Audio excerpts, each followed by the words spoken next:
Hello दोस्तों, आप सभी को नमस्कार। एक्सिस IAS यूट्यूब चैनल पे आप सभी का स्वागत है।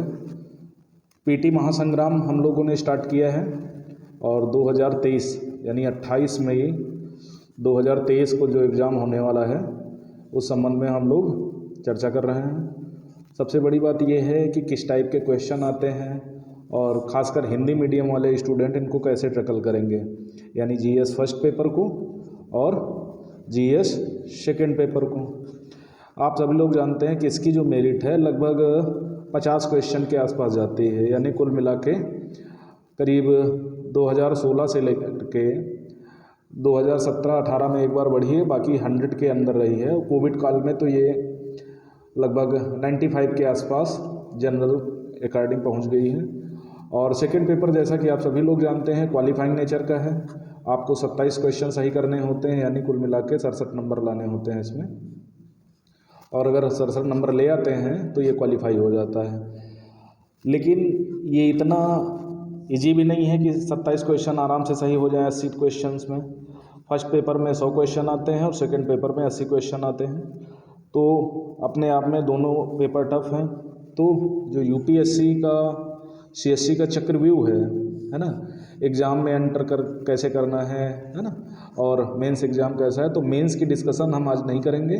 हम लोग सिर्फ जो प्रीलिम्स एग्ज़ाम है, जो मेंस के लिए एंट्री पॉइंट है, ठीक है, उस पर चर्चा करेंगे। तो देखो, सबसे पहली बात, प्रीलिम्स एक प्रैक्टिस टेस्ट है, ठीक है, और इसमें 4 टाइप्स ऑफ क्वेश्चन पूछे जाते हैं।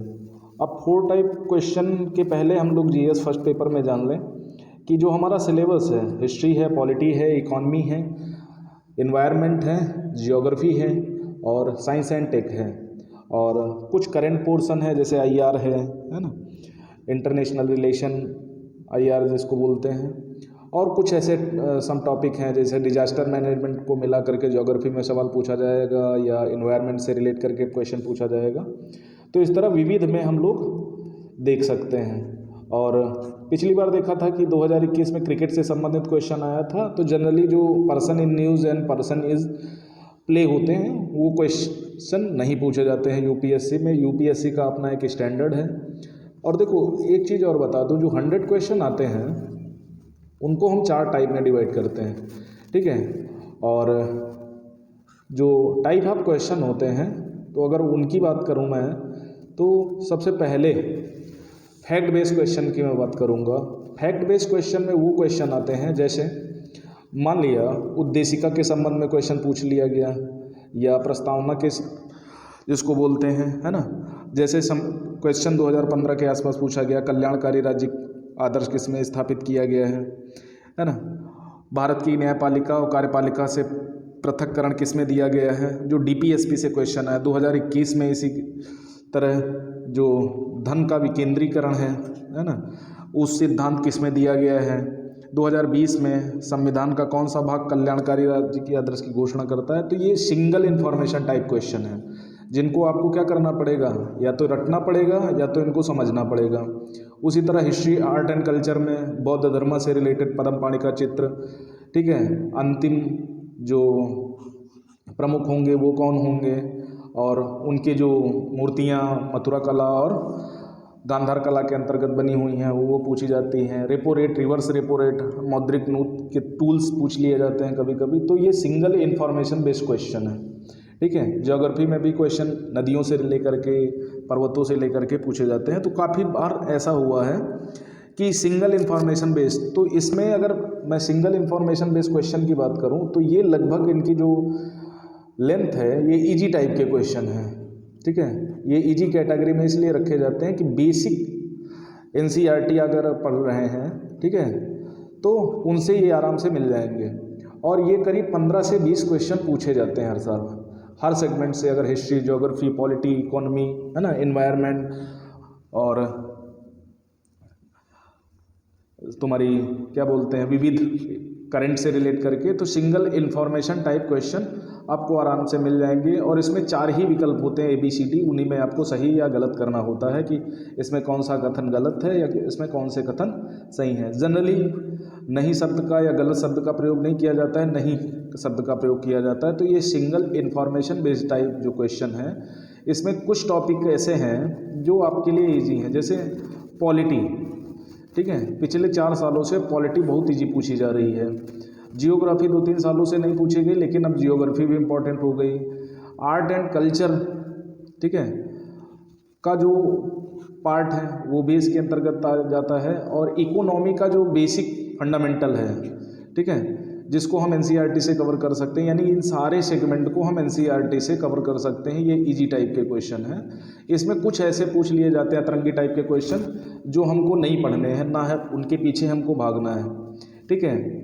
और मिलान वाले जहाँ फैक्ट बेस में क्वेश्चन आता है, 4 उसके स्थान दे दिए जाते हैं या नाम दे दिए जाते हैं, फिर उनको मिलान करना होता है। तो इस टाइप के भी क्वेश्चन हमें क्या करना है, जनरली अवॉइड करना है। लेकिन single information based type question, इनको हम कोशिश करेंगे कि इनको हम सही करें, क्योंकि ये एग्ज़ाम का आधार होते हैं।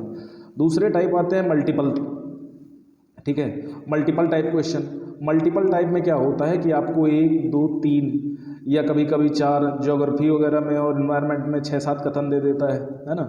जनरली ज्योग्राफी और इन्वायरमेंट में अगर देखा जाए तो 5-6 कथन दे देता है, तो उसमें आपको सही करना होता है। यहाँ पर क्या होता है कि एलिमिनेशन के द्वारा हम क्वेश्चन को आराम से सही कर सकते हैं। अगर एलिमिनेशन टेक्निक हमारी अच्छी है, उस पर हमने काम किया है, एक्सट्रीम शब्द हैं, है ना, कोई नाम दिया गया है, तो इस तरह से हम उनको एलिमिनेट कर सकते हैं। और इसमें क्लू थोड़ा यूपीएससी क्या करती है, इसमें क्लू दे देती है, और क्लू वही पकड़ पाता है जिसने एक ठीक से प्रिपरेशन करी है।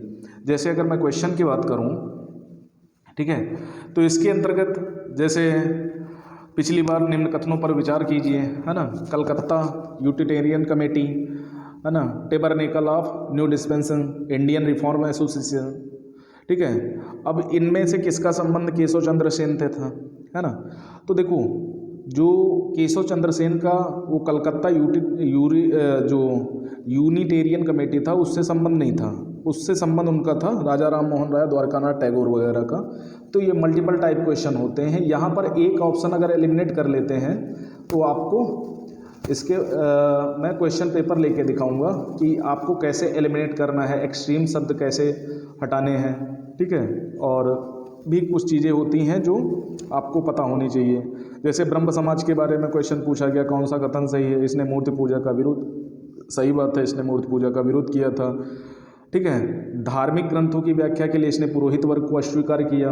देखो, ये वेदों को मानता था। राजा राम मोहन राय एकेश्वरवादी थे, ब्रह्म समाज की इन्होंने स्थापना की, एकेश्वरवाद की उपासना, ठीक है, मूर्ति पूजा का विरोध, पुरोहितवाद का विरोध, अवतारवाद का आदि का खंडन किया। ये मल्टीपल टाइप क्वेश्चन है। तो इसमें देखो 2 तो सही हैं, ठीक है। इसने इस सिद्धांत के प्रचार किया कि वेद त्रुटि होनी है। अब देखो, एक कंट्राडिक्टरी सेंटेंस आ जाता है कि एक तो इसने मूर्ति पूजा का विरोध किया, पुरोहित वर्ग को अस्वीकार कर दिया, तो फिर ये वेदों को त्रुटिहीन कैसे कह सकते हैं, है ना।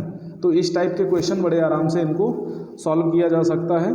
और एक ऑप्शन एलिमिनेट कर दो या 2 ऑप्शन एलिमिनेट कर दो, तो यहाँ पर ठीक ठाक चांसेस बन जाते हैं। तो ये 2 टाइप क्वेश्चन जो हैं, फर्स्ट और सेकेंड, ये थोड़ा सा ठीक ठाक बैठते हैं, और लगभग 35 से 40 क्वेश्चन यहाँ तक बन जाते हैं। और इनमें आपने अगर महारत हासिल कर ली तो आपका प्री कोई नहीं रोक सकता। फिर आते हैं match the following. Match the following का मतलब ये होता है कि जैसे ऊपर मैं बता रहा था, ये भी सिंगल इन्फॉर्मेशन बेस्ड क्वेश्चन होते हैं, लेकिन यहाँ पर मैच कराने का टूल होता है। 1, 2, 3, 4 करके दे दिए जाते हैं, और साइड में A, B, C, D करके दे दिया जाता है। और पहले इसको मिलाना होता था, A को B से, B को C से, है ना। लेकिन अब क्या किया है, 2 युग्म सही हैं, 3 युग्म सही है। तो यहाँ पर अगर चारों के विषय में इन्फॉर्मेशन है, अगर युग्म मिला करके क्वेश्चन आ रहा है, तो आप मान के चलो उनको हम सही कर पाएंगे, अन्यथा वो प्रॉब्लम में फंस जाएंगे। तो इस टाइप के क्वेश्चन आपको 2 से 4 मिलेंगे मैक्सिमम, ज़्यादा नहीं miलेंगे। इस टाइप के क्वेश्चन को मैं यही चाहूँगा कि अगर आपको नहीं पता तो जनरली इनको अवॉइड करना है, ठीक है। फिर रीजन एंड एसेशन टाइप के क्वेश्चन आते हैं। यहाँ पर आपको थोड़ा दिमाग खर्चना पड़ सकता है। ये भी मल्टीपल टाइप वाले क्वेश्चन की तरह होते हैं, लेकिन यहाँ पर आपको इन्फॉर्मेशन के साथ साथ आपको कुछ फैक्ट्स और कुछ रीजनेबल क्वालिटी आपको आनी चाहिए, तब आपको ये आराम से हो जाएंगे। इस टाइप के क्वेश्चन में 1-2 चीज़ें हटा दो, इसमें बड़ी बड़ी इन्फॉर्मेशन आती हैं। जैसे एक कथन दे दिया गया, महात्मा गांधी ने कहा था कि उनके सबसे गहन धारणाएं अनटू द लास्ट नामक पुस्तक में प्रतिबिंबित होती हैं। इस पुस्तक ने उनके जीवन को बदल डाला। इस पुस्तक का वह संदेश कौन सा था जिसने महात्मा गांधी को बदल डाला? ठीक है, अब इसमें एक कथन दिए गए हैं, उन कथनों के हिसाब से इसको क्या करना है, महात्मा गांधी का जो कैरेक्टर था उस हिसाब से, अगर आपने उस पुस्तक का नहीं सुना लेकिन महात्मा गांधी के कैरेक्टर के हिसाब से उस पुस्तक का अंदाज़ा लगा सकते हो। अब इसमें क्या कहा, सुशिक्षित व्यक्ति का यह नैतिक दायित्व है कि वह शोषित और निर्धनों का उत्थान करे। देखो, ये अपने आप में बात निहित है और ये महात्मा गांधी पहले से ही जानते थे, तो ये कोई ऐसी चीज़ नहीं है जो उसने बुक ने इनको बताया। दूसरा, व्यक्ति का कल्याण सबके कल्याण में निहित होता है, ये एक प्रमुख बात है। फिर अगला बात क्या कहा है, उच्च जीवन के लिए ब्रह्मचर्य और आध्यात्मिक चिंतन अनिवार्य है।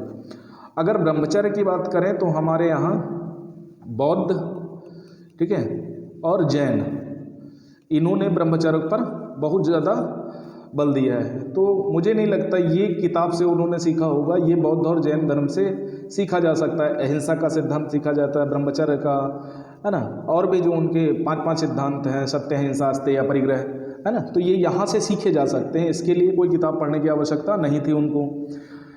ठीक है, फिर कहा गया इस संदर्भ में सभी उपयुक्त ABC कथन सही है। अब देखो, AB तीनों तो सही होने की चांसेस है नहीं। उसका सबसे बड़ा कारण क्या है, क्योंकि सत्य, अहिंसा, अस्तेय, अपरिग्रह, ब्रह्मचर्य, उनको दूर जाने की ज़रूरत नहीं थी। गीता, ठीक है, जो उन्होंने बहुत ज़्यादा पढ़ी, उन्होंने बौद्ध और जैन धर्म के विषय में अहिंसा का सिद्धांत लिया, तो वो वहाँ ब्रह्मचर्य का भी सिद्धांत ले सकते थे। इसके लिए उन्हें आध्यात्मिक स्पिरिचुअल नॉलेज, उनकी किताब को छोड़ो, भारत में भरा पड़ा है वैदिक, है ना, और वेदांत ग्रंथों में, तो ये उनको सीखने की ज़रूरत नहीं। हाँ, पहले और दूसरे में, पहला क्या है, नैतिक दायित्व है शोषितों और निर्धनों की सेवा करना, ये भी गौतम बुद्ध और जैन से सीखा जा सकता था, गीता से सीखा जा सकता था। लेकिन जो दूसरी बात है, ठीक है, व्यक्ति का कल्याण सबके कल्याण में निहित होता है, ये उन्होंने उसी बुक से सीखा था। तो इस टाइप के क्वेश्चन आराम से आपको करने चाहिए। तो मैंने 4 टाइप बताए। एक single information based type question आते हैं, फैक्ट बेस्ड आते हैं। इनमें आपको, अगर आपने बेसिक, और ये ज़्यादातर क्वेश्चन NCERT, ठीक है, NCERT से आराम से हो जाते हैं अगर इसको आपने ठीक से कवर किया, खासकर हिस्ट्री की, ठीक है, पॉलिटी की, इको की कक्षा 11 और 12 के कुछ चैप्टर, है ना, और जियो की कक्षा 11 और 12 की अगर आपने कर ली है तो बहुत इम्पॉर्टेंट है। और एक फाइन आर्ट की बुक आती है, ठीक है, आर्ट के क्वेश्चन तो 4-5 से ज़्यादा नहीं आते, लेकिन फाइन आर्ट अगर पढ़ लोगे तो आपके 4-5 क्वेश्चन में रिस्क नहीं लेगा।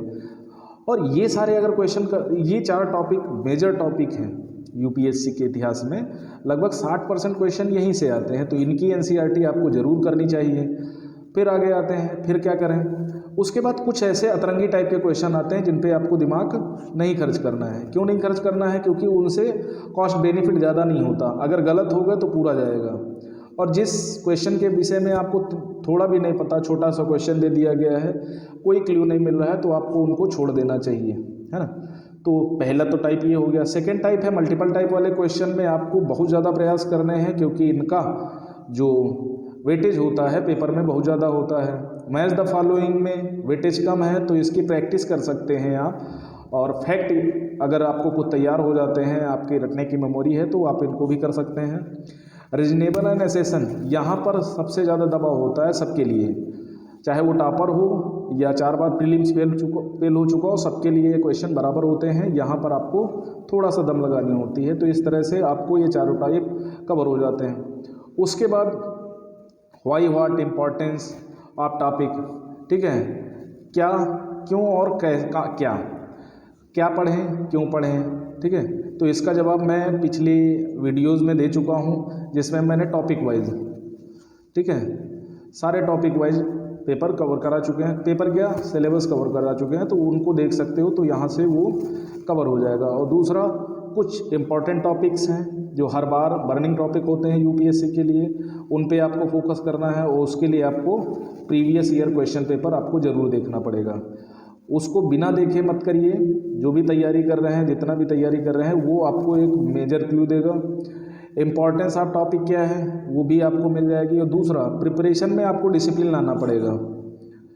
डिसिप्लिन का मतलब होता है आपके पास 120 डेज, ठीक है, बचे हुए हैं लगभग। आज 28 तारीख है और 28 मई को आपको पेपर होना है, तो इतना कम टाइम है और आपके पास history, polity, geography, environment, economics, है ना, तो ये सारे सब्जेक्ट हैं, इनको सबको रिवीजन करना है। कोई भी ऐसा बिना रिवीजन के नहीं जाना है। रिवीजन से ये होगा, क्योंकि कुछ ऐसे सेगमेंट होंगे जिनका कॉस्ट बेनिफिट नहीं होगा तो उनको आप डिनाई कर सकते हैं, लेकिन आपको कोशिश करनी है कि ज़्यादा से ज़्यादा यानी 90% तक आपको रिवीजन करके जाना है ना। और जो टॉपिक आपने पढ़े हैं, अच्छे से पढ़े हैं, उनका ज़्यादा रिवीजन करना है, उनको ज़्यादा करना है। डिसिप्लिन का मतलब ये होता है कि आप जो लाइफ बैलेंस है, सुबह उठने का, रात में सोने का, है ना, घूमने का, इसको थोड़ा मेंटेन करना है, ठीक है, क्योंकि 4 महीने हैं प्रीलिम्स के। और अगर ये रुका ना तो आपके साल की पढ़ाई बर्बाद हो जाएगी। 28 मई को प्रीलिम्स है, उसका रिजल्ट लगभग जुलाई में आ जाता है, और अगर फेल हो गए आप तो ये फिर अगले साल तुमको देना पड़ेगा, ठीक है, वही मई या जून मंथ में, ओके।